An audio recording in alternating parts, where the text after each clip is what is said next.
Dropping the retrieve. Hi, my name's Charlie Thorburn. Welcome to Mordor Gun Dogs. We've got a little dog here who's prone to dropping its retrieve. So there's a little video to show you one of the techniques we might try and use to encourage a dog to hold on to their delivery. This is Narla. She's been here before for a stay in the cabin. About 5 months later, she's come back. The owner's worked really hard and done a really good job with her, but she's still got some little points needing fixed, and the major one is the retrieve dropping. Go back.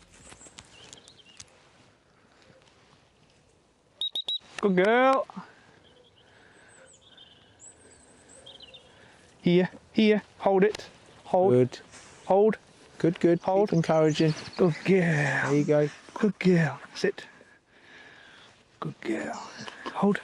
Come on. So I'm just trying to get a hold in it a lot more because she's got a. It's 50-50. Is she spitting it sometimes on the way back, or is she? No, she'll hold it to me. Yeah. But then it's just sort of like that zone. We've got like an area where she'll either bring it in dead in my hands, or she'll just sort of like chuck it at my feet and just kind of like, what's next? Dummy, dock and tennis ball, sort of like she's. So just to me, the last little bit of the action is she stops out here. Yeah. And then that triggers your movement to come forward and meet her halfway. That's the little bit we need to get her through. We need to get her through that little bit. If you need to bob down on one knee, take the pressure off her, or turn away, change the picture slightly. So for me, sometimes when they're like that, as they hit that distance there, I change my position, take all the pressure off. Hopefully you done a little bit of that. Yeah, we did. So I've been sort of like backing off. So I've been using like a fence. Yeah. So she can't go past me. Yeah. But sort of coming up to me. And she definitely feels when I'm coming over her. Yeah. Even though I'm only praising her like this. She still feels a bit like. So where I did it. Sometimes going back with the dummy and getting that little bit of hold, they feel pressure then as well. Yeah. So sometimes if you're trying to get the dog to hold something, it all depends on the dog. You can just present that back to them, but ideally you want them to want to take it first. So sometimes when they're pups with me, it's a little tease. And then I would just say, as soon as they're latching onto it, hold, I take all the pressure off them, and then I try and get them to come back to me. And I do it that way around. I won't necessarily always, certain dogs can have that pressure, certain dogs can't. You see, sometimes they go like this, where it's a little bit tense. Yeah, that's it. So sometimes I might just get them moving. I don't care about heel position, anything like that. All I'm really worried about is that they get that in their mouth. Then I say hold, and then I'm already close enough to try and encourage a little bit more. We can have a go at that. Have another retrieve, because it wasn't that bad. So heel. Narla. Good girl. Come on. Good girl. Good girl. Encouraging, give her a little target to come to. Come on in, lots of encouragement. Good girl, good girl, good girl. Come on in, come on in. Get her to come to you still. Just come through that and that. And bob down and stay still. Yeah. Because you need her. Good, lots of praise there. And is that what she does? She drops it there? Yeah, so that's her, and it's 50-50. Yeah. It's it's literally 50-50. So what I'll do then is I'll put the long line on. Yeah. And I'll just get her to hold it and then keep on. The minute she drops it, just no noise. Okay. Every time she's got it in her mouth, sort of praise her. Yeah. That's just like a different technique that I've been. And are you having success with that, or are you? Well, obviously not 100% success because she's still doing. So what I like. So although you're going to lose a little bit of your steadiness now, what we need a little bit is the drive to chase the item. So as soon as this comes, the dog naturally wants to grab it. So for me, if I was doing that little bit of hold, show it to her, get her excited by it, let her chase it, grab it by the end so that it's something easy for her to mouth. Good. And as soon as she mouths it, that's when do it. Yeah. Just let it in the middle. Hold. Encourage to you. Hold. Come on. Good. And it might just take a little bit more of this. Good. Hold. Good girl. Hold. Good girl. Hold. Good girl. There. Good. Dead. That's what I do. All the pressure's off the dog. You're not going, hold this, put it in the mouth. It's you're accepting it. You're taking it. You're enjoying taking it. Always the early bit that a lot of the guys, a lot of the training misses is the dog doesn't have that little bit of doesn't want to chase it. They don't. We miss that part because Yes. we're like, oh, I never want the dog to go wrong in the future. I Yeah, never want yeah. it to chase. Yeah. But for me, I use little paint rollers like that. Yeah. So masking tape on the outside. Here's one I made earlier. A little bit of, you know, that bit. I want them to hold it in the middle. If they've got it in the middle, they're more likely to bring it in. If they're holding it on the edge, it's a little bit more That's difficult. why I've cut all the your things toggles off. because she was like, it was like, And then sometimes they still handbag it a little bit. yeah, But yeah, for me, I would be getting that little bit of chase as soon as the dog's sort of, you know, teasing them a little bit. So you want that as that mouth comes round, you're teasing them a little bit. They really got to want the item. Then as soon as they got it, hold. Yeah. Sometimes I might not say anything. If I already think the dog's got an attachment to the word hold and they feel pressure, might not say anything. I might just let the dog take it. You've got the lead. You can step backwards. You're not looking to correct the dog at all, bring it towards you, just looking for guidance. You're looking to come into my area. My area is the best place you can be. And it's like, so what I did the other day actually, so I've been using place boards a lot. Yeah. Just brought them back in recently, just to sort of get a position in coming straight in. Because with no retrieve, I could sit her on that white peg up there, stand here, and she'll come straight to me, and I'll put my palm up here, and she'll be sat at my toes. The minute there's something involved, it's like just a little bit more tricky with it. And that's, you know, what we're looking at there is the possession aspect of the dog. Like they enjoy holding it. They want to take it. Do I trust you enough to share it with you? Maybe not. So what we got to do is we got to brainwash that little dog that the chase part happens with me. It doesn't happen out there. It's not with rabbits, it's not with hares, and it's not with birds or anything. It's just here. It's a little tease. As soon as they hold it, we take the pressure off, back away. Keep going through those repetitions. Now, what likely happen is you get the sit good, put the dummy in the dog's mouth, and it instantly feels that little bit of pressure, and it's like, it goes a bit soft. And then trying to call them towards you, they'll just either spit it on the way, just where they're kind of like, I feel the pressure. They feel the pressure, the head's down. If they're nice and happy, the head will be up. Also, when she comes in with her retrieve,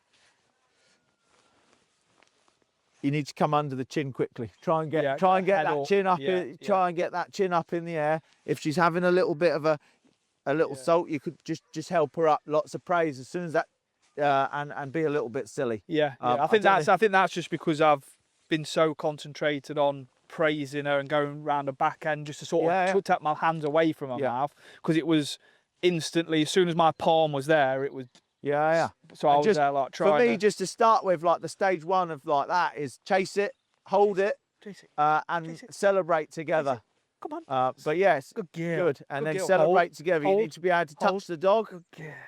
So even having that bit of pressure on the mouth just quickly, try and touch her, and as you're touching her, then come under. Right. Try and get the pressure away from the item first. Come on. If we reach for the item, that's when the little head will go down. Hold. Hold. Good. There we go. Dead. Good girl. You see her? She's still having a little back away. Like... We need to try and help her come through that little curtain of darkness. We need to say, come on in. And it should be fun and easy. Come on, good girl. Good girlie. Hold. Good girlie. Hold. Good girl. Good girl. Come on. And then when you've got it, good girl. Good girl. And how you can do that a lot of times. You can do that like 5-10 times, because the chase is fun. What isn't fun is going to the dog, chucking a dummy in its mouth, going hold. They instantly have pressure. You see, like I say, some dogs can take it. Some dogs just go, it's too much pressure, and they mouth it, or they try and roll it. That's why I use paint rollers. They can't roll it out of their mouth as easy. It's a little bit easier to. But yeah, look at that. Like, yes, it's a step backwards, and you're going to have this bit of chase, and you're going to have, the dog. I don't mind going backwards though, because like you say, when I came 6 months ago, it was the first, apart from YouTube, it was you couldn't do that. Yeah, it was my first ever experience, so it was so really brilliant and overwhelming. I've just tried to implement everything that I can remember, as well as going to more local training and stuff like that.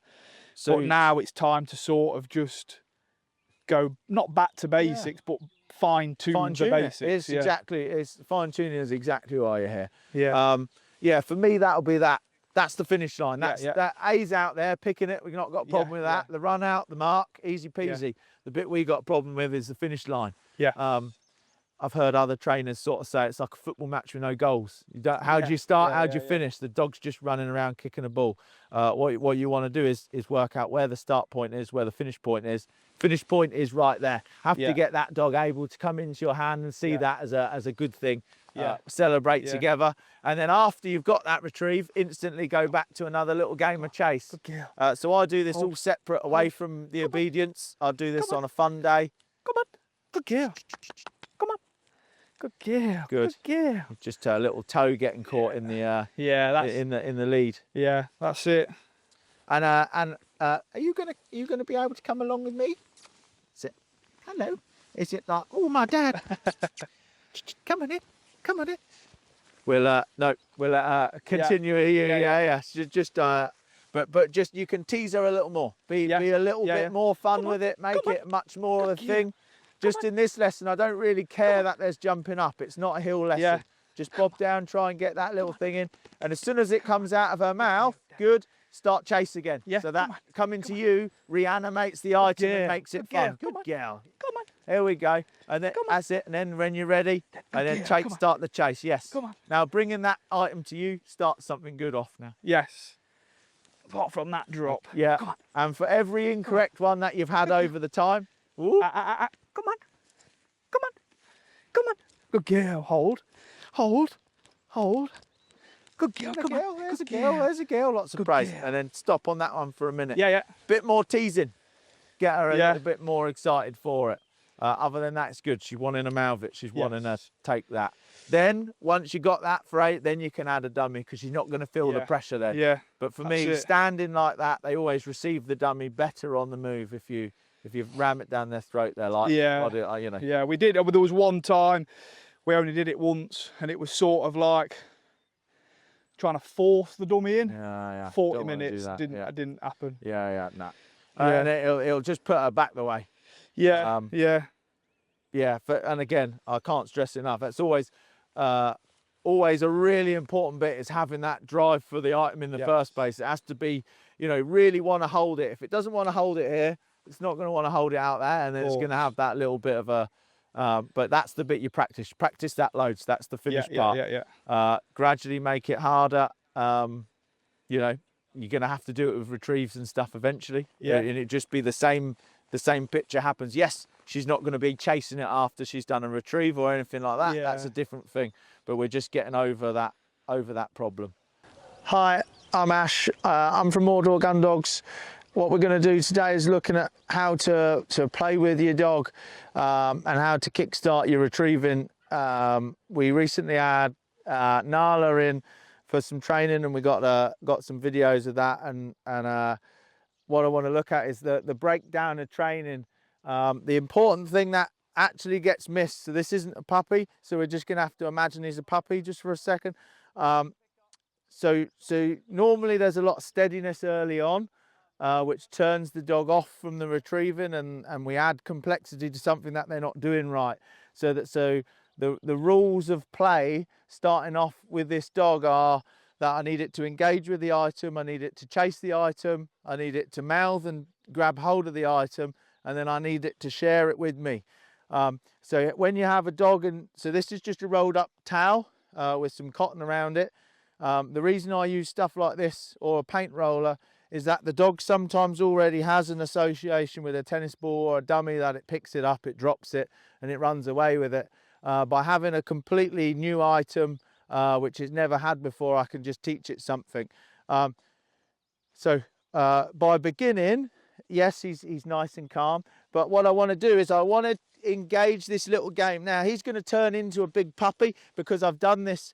So don't get caught like that if you can, so it doesn't turn into a little game of tug of war. So the whole point with this is he chases it, and that's all he does, is that he's just interested in it, okay? Once he's interested in it, we let him have it, okay? Then we want to touch the dog. We don't want to go for the item, we want to go for the dog. We want to say, this is good, this is exactly where you're supposed to be, and we're sharing the item together. When we're ready, we just take that item away and we start this game again, okay? So I'm going to lose the lead this time. But the importance of play is that what we're teaching him, there's a start and a finish. How do I score? How am I with my handler? The chase bit's the most important bit, which always gets forgotten. Okay, if you can't do this and the dog's not looking to mouth it, it's not going to mouth it out there if I throw it. So this is very early stuff. Whoop, we dropped it there. But watch my approach. I'm not reaching for the item. I don't want him to be shy of me. I want him to bring it back. Once he's back, I can control the chin. If the head is up, the bum's likely to go down. And if the head is up, he's less likely to drop it. And this is where we're looking at for that nice delivery. Now, if I'm at the point where he's chasing it quite well, and we're playing like this, I might get a little sit, out, and it will just be tiny, tiny little retrieves, and then we're encouraging in. Again, as he comes in, I'm not reaching for the item straight away because his little head will go down. I want to be able to touch him. I want to be able to say he's a good boy, and what he's doing is he's sharing that item with me. So the most important take home from this is chase the item, engage with the item, hold the item, share it with me. Yes, that's a very, very small retrieve, but it is still a retrieve. We've done every part of the retrieve. We've done the run out, the pick, and the share it with the owner. Normally, for stuff like this, is that the hardest bit is here, sharing it with me. And what we're doing is we're telling him he's a good boy, and he's bringing it right back in for us. It just makes that point out there, out. It makes that much easier because now he knows position A and position B, which is with me. So we've spelt it out for him. That boy, good boy. Dad, heel. I hope that was interesting and I hope that was useful. We're going to do a further video with Narla's owner and talk about his stays in the cabin and what he's learnt and what we can all do to improve. You remember, you get out what you put in, and we'll see you all next time.